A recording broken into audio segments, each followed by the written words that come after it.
Hi guys, I'm Abhinav, and in front of me is a Royal Enfield Classic 500. This is a motorcycle that's been out of production for almost a year, maybe more, but it's still an old school proper motorcycle, and today I'm gonna ride it. This bike belongs to a friend of mine. I brought it home to test it against the Honda Highness. However, I don't think that would be fair. It's a 500, it's really old school. This motorcycle, it kind of stands out. It does not really compete with anything. So we're gonna ride this motorcycle now. First and foremost, you have to unlock the handle from here. Key goes in here. Fuel pump on. It's a very old school motorcycle. I'm sorry it's a little dirty right now because too much dust, too much construction happening. Love the fact that it has a Kickstarter. In fact, I'm going to use that. Let's see. Wow, first kick, cold start. Look at that, the whole thing is vibrating. As people call it, it's like a generator, a tractor. Just old school charm. There's just lovely chrome on it. I wish I had cleaned this motorcycle to, be fair to it, to show you in all its glory. Look at the way the rim is vibrating. Look at it, just look at it. It's old school. There's no fancy bits on it, nothing. In fact, if it had a carburetor, it would probably be the most authentic thing that you can ride in today's day and age. This particular motorcycle, it does not have the long exhaust that it came with from factory. It has the optional exhaust that Royal Enfield sold for it, the upswept one. Let me just show you.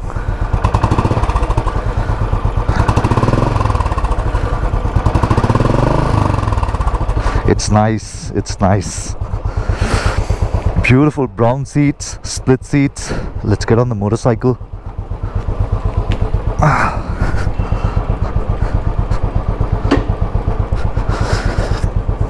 Seat height is not too tall. Beautiful view up ahead. I mean, there's just this analog speedometer with no trip meter, nothing. It just has an odometer. This particular motorcycle is on 7,000 kilometers. There's an the fuel pump light. There's a low fuel range motorcycle. Sorry, what do you call it? Yeah, low fuel range check light, and that's about it. Okay, let's start riding. It's a 5-speed bike, 1 down, 4 up.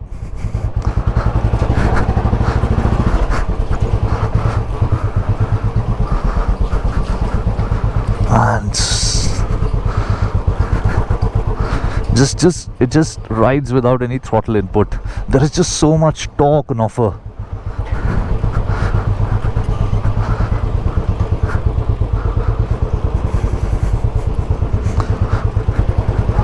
Good suspension for city.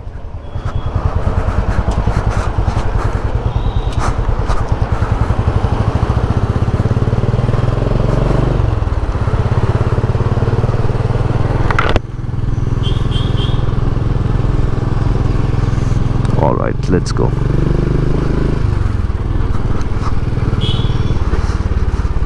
Man, this motorcycle, everything on it doesn't make sense in today's day and age, and yet this is the motorcycle that makes perfect sense. Look at this, the mirrors, they are vibrating. You can't really see anything in them. There's no techno wizardry on this motorcycle. It's just from a simpler time, a simpler era, where motorcycling was not about numbers. It wasn't about 0 to 100, whether it can do a true ton, 160 kilometers an hour or 100 miles an hour. Nah, this is not that kind of motorcycle. It's a lazy, old school motorcycle that, sort of has its own space. It doesn't get in your way. It's not it's not competing for that top spot. It's not competing for those sales numbers. It's something that's a niche. It's a niche product. The whole thing is vibrating. Even at about 50, it's vibrating. Seats nice and plush. Suspension is nice and plush. All the other contact points on the motorcycle, I can feel vibes. The handlebar is vibrating. The fuel tank is vibrating where my knees are touching. The foot pegs, they are giving me those vibes. It's just, and you know, some might say that it's not good technology. Of course it's not, but it's character. Now, you know, I'm no Royal Enfield fanboy. I've never liked Royal Enfields. I mean, I till the time I was growing up, I never really understood what a Royal Enfield is. I was one of those kids who would go by what the specifications of a motorcycle are. But ever since I started riding, and ever since I rode this particular motorcycle for the first time, I understood what a Royal Enfield really is. And look at it, there's no clock, there's no gear position indicator, and these are some of the things that I've cribbed about when I got my Interceptor. However, on this particular motorcycle, I don't care. I don't want to know the time. I don't want to know what gear I'm in. Maybe because it got so much torque that it pulls in every gear clean. Speed cam.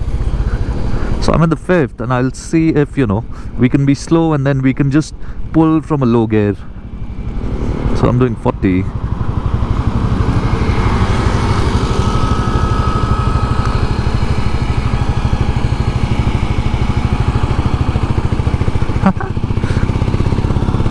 Pulls easy.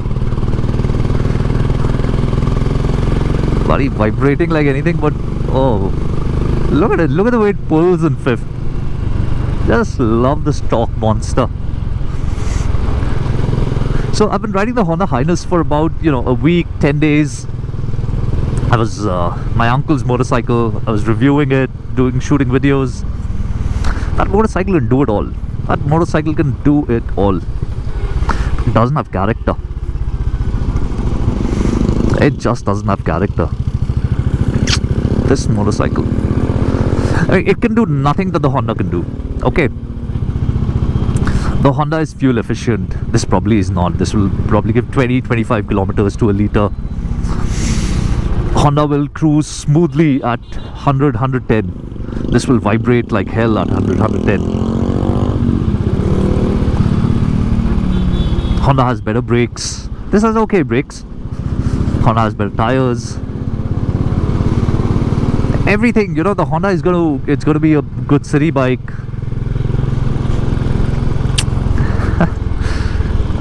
I don't know, man. If you ask me to choose a motorcycle, I'd rather sit on this. The Honda is something that you ride, you know, from your mind. You make that calculated decision that, hey, you know what, that's the more practical motorcycle. This you ride from your heart. It is not about numbers with this motorcycle.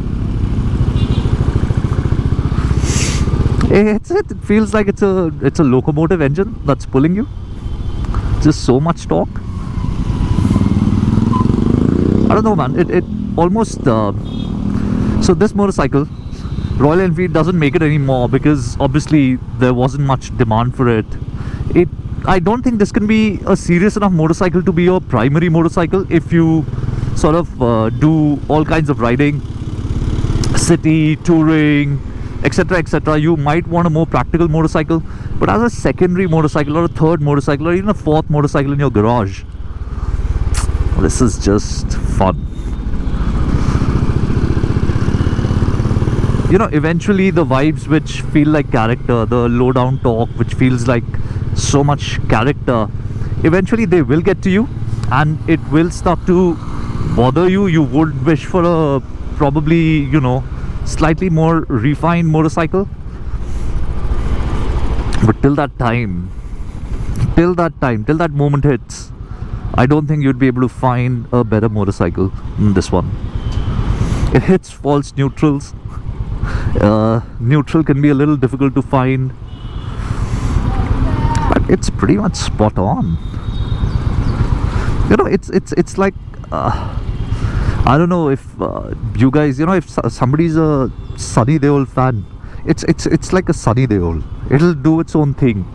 It's like an angry Sunny Deol when he plays a Sikh, a Sardar. This is that kind of motorcycle. It doesn't give a damn. It just does not give a damn. It's gonna do its own thing. So even at standstill, the whole thing is just shaking. Man, I just love this bike.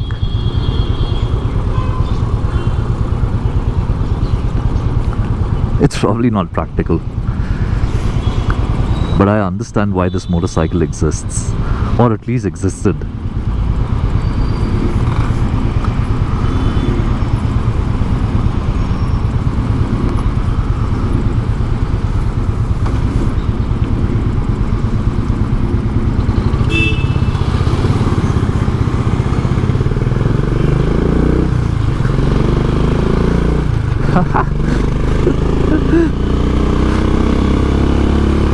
My hands are buzzing, man.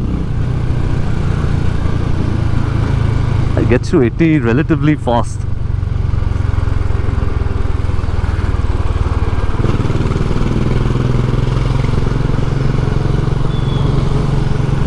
It's probably not even fast as the Avenger. Who cares? Not even, doesn't even go straight. Yeah, it pulls a bit to the right. Could be this particular motorcycle.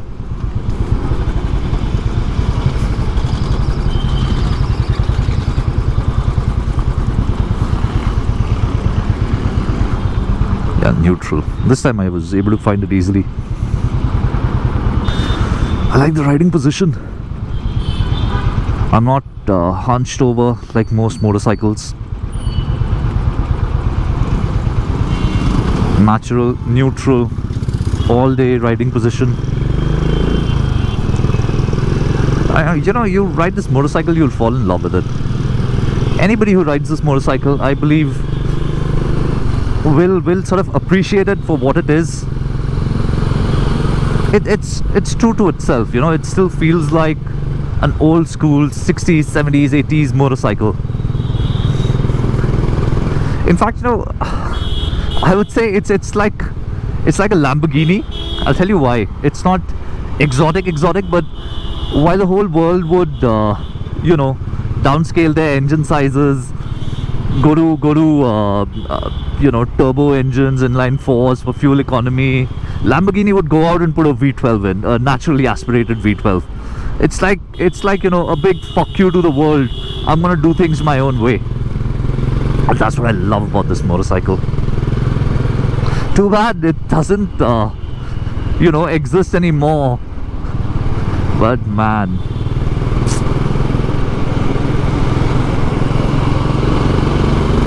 it's a nice bike.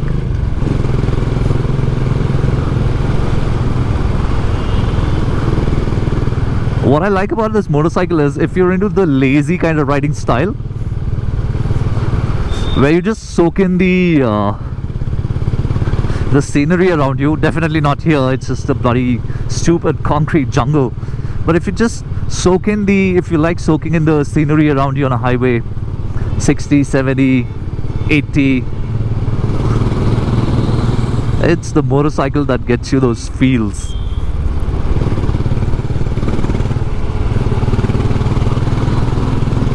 Man,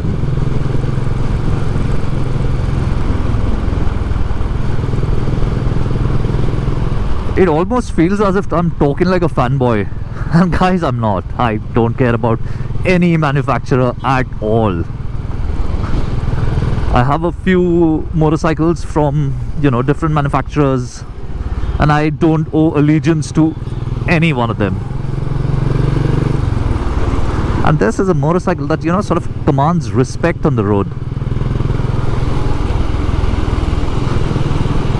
Well, that's a nice Thunderbird.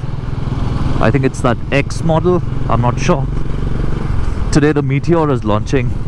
We will be riding it very soon.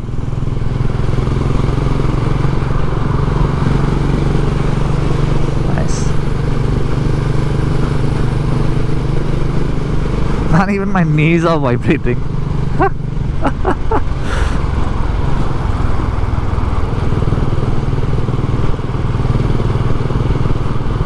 So at 70 or so, this feels like a sweet spot for this motorcycle.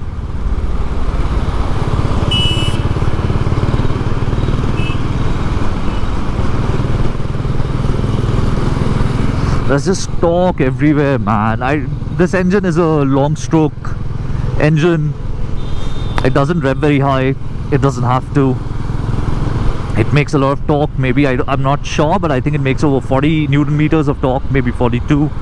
I think this motorcycle makes about 28 horsepower or so. But you won't rev it high enough to get all the horsepower out of it. You'll just enjoy the torque. I was talking to a friend of mine yesterday. He's a old school Royal Enfield guy. I was telling me how people in the hills, anybody who rides this in the hills, they refuse to switch to any other motorcycle. It's just the torque, you have a pillion on the motorcycle, 80 kilo, 90 kilo pillion, it doesn't matter. You just have to open the throttle some 15-20 degrees and the motorcycle will just happily move forward.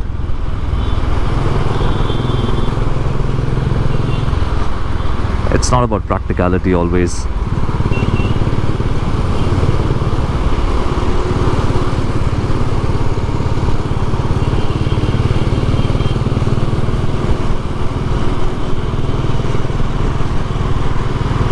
I think I don't know if I should say this. I don't feel like riding the Honda after riding this bike. Like, fuck the Honda.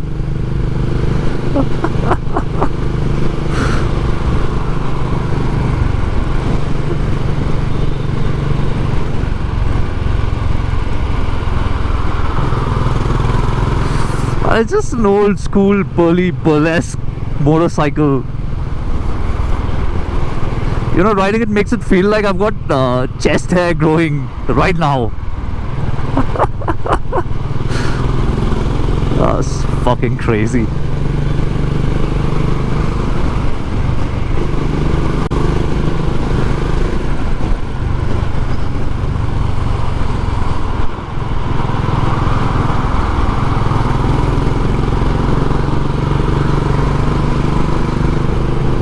So till about 90, the vibes are still contained. I mean, they're there, the vibes are there, but these are pleasant vibrations. Again, as my friend Jaideep put it, the vibes, they won't let you sleep on the highway. And I know that's a good thing, because I once slept on the highway on my street triple and almost dozed off once on my street twin. So crazy. This is good shit, man. This is good shit. Oh, what a beauty. No wonder the owner of this motorcycle, he's only covered 7,000 kilometers on it in about 3.5 years. He would never sell this bike. He also rides a Kawasaki Vulcan 650, the first one to be delivered in our country. He'll never sell this bike.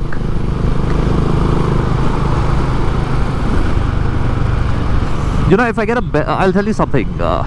If I get a better motorcycle than the Honda CB350, I'll upgrade in a heartbeat, because I don't have that emotional connect with that motorcycle. This motorcycle, it makes you have that emotional connect. This motorcycle is all heart, yeah, all heart. It's probably like that first girlfriend that you can never forget. Oh man, Royal Enfield, bring it back, yeah. Just bring this motorcycle back. Don't let this legend die.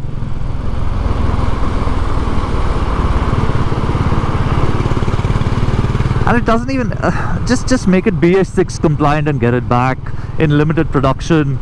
Let the people who really appreciate a motorcycle like this, let us people enjoy a motorcycle like this. Just give it better brakes. That's all I ask for, because that's an area where nothing should be compromised in braking. Give it proper dual channel ABS. I think this probably has ABS, I don't know. but give it dual channel ABS, give it a 320 mm disc brake at the front. Yeah, perfect motorcycle. This one is going to stay on for the ages. This is a motorcycle that even if, you know, so I'm what, 34 right now, even if I'm 64, you know, 30 years down the line, and somebody just dusts off this motorcycle and hands it over to me, I'll be all smiles. I'd be riding this. I don't know if, you know, I'd want to ride my Street Triple or the Tiger or any other motorcycle years down the line.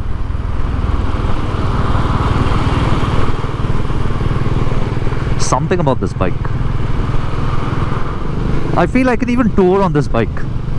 Now, a lot of you might think that's a very trivial statement because people have covered the length and breadth of the country on this motorcycle. And I used to think, how, you know, because this motorcycle is just all kinds of wrong. But it is a very comfortable motorcycle. It's a very comfortable perch. If you're not the guy who, you know, wants to do those saddle saw, iron butt sort of challenges, not into consistent speed. Oh man, you must experience this motorcycle at least once.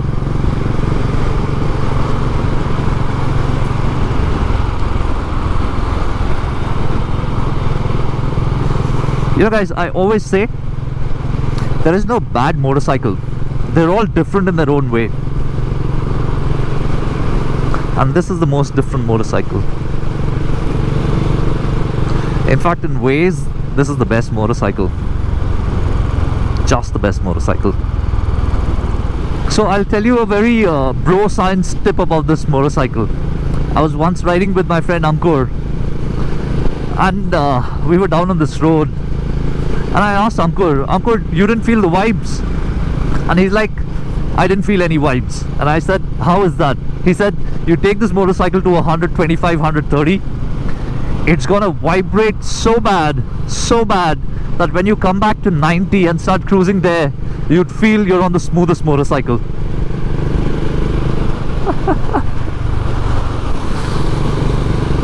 Crazy things about Royal Enfield.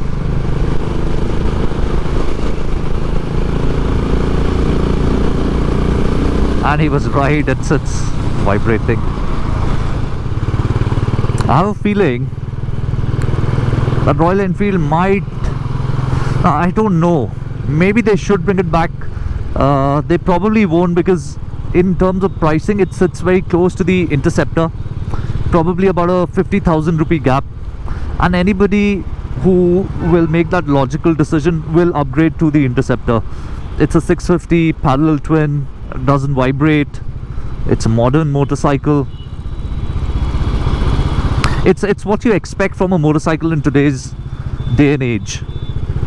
So probably this is not going to come back, but there's one thing that probably can bring this motorcycle back. We all know that Honda is working on a bigger CB, so a bigger Highness, a 500, 550 maybe Highness. I don't know if it's a 500, 550, that's just an educated guess, but Honda is planning to come out with a bigger Highness in about a year's time, maybe less. Could even be by the end of the fiscal. If Honda does that, I'm pretty sure Benelli is one manufacturer who likes to get all their motorcycles in their portfolio to India. So Benelli, once the Imperiale 530 comes out, they're gonna get that here. If those two motorcycles are here, I see no reason for Royal Enfield to not want a motorcycle in that category. They defined this category, they made this category.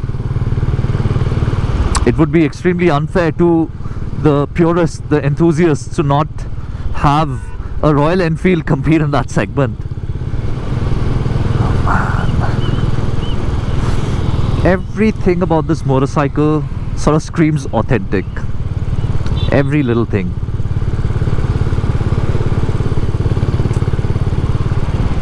The sound, the torque, the vibes, the looks. It's just such a beautiful motorcycle. It's a very regal, very elegant looking motorcycle.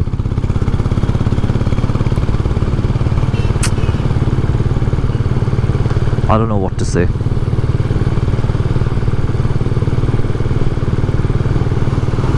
You know, to sum it up, nothing about this motorcycle makes sense in today's day and age. And that is what makes the most sense about this motorcycle in today's day and age. Ending comments, fuck the world, ride this bike. Thank you.